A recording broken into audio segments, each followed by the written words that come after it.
आपल्याला माहिती आहे जादूटोणा करून जर समस्या संपल्या असत्या तर या भोंदू खरातला आपण ट्रम्पचाच ऍडवायझर नेमला असता.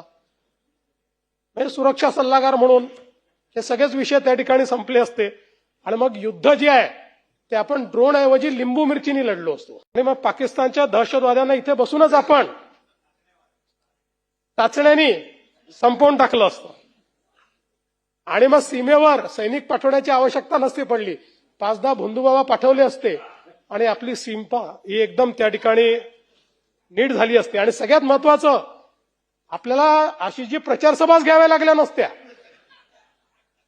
एका ठिकाणी बसून सगळ्या निवडणुका या जिंकता आल्या असत्या. पण मला असं वाटतं की आपण हे लक्षात घेतलं पाहिजे की आपण ज्याला स्पिरिच्युअलिटी म्हणतो, अध्यात्म म्हणतो, सकारात्मकता, प्रामाणिकता आणि कोणाचे अहित ज्यात होत नाही ती खरी श्रद्धा आहे.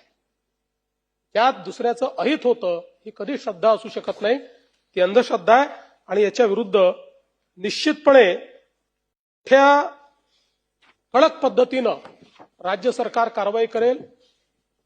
मी काल आपल्याला निवेदन केलं त्यानंतरही माहिती खूप आली आहे आणि अजून प्रॉपर्टीजचे डिटेल निघतायत, वेगवेगळे कांड बाहेर निघतायत.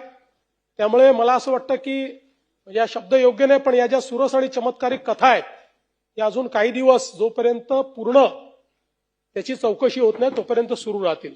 राज्याचे वैद्यकीय शिक्षण मंत्री नामदार हसन मुश्रीफ यांना वाढदिवसाच्या हार्दिक शुभेच्छा. शुभेच्छुक सरसेनापती संताजी घोरपडे साखर कारखाना लिमिटेड, बेलेवाडी, कळंबा.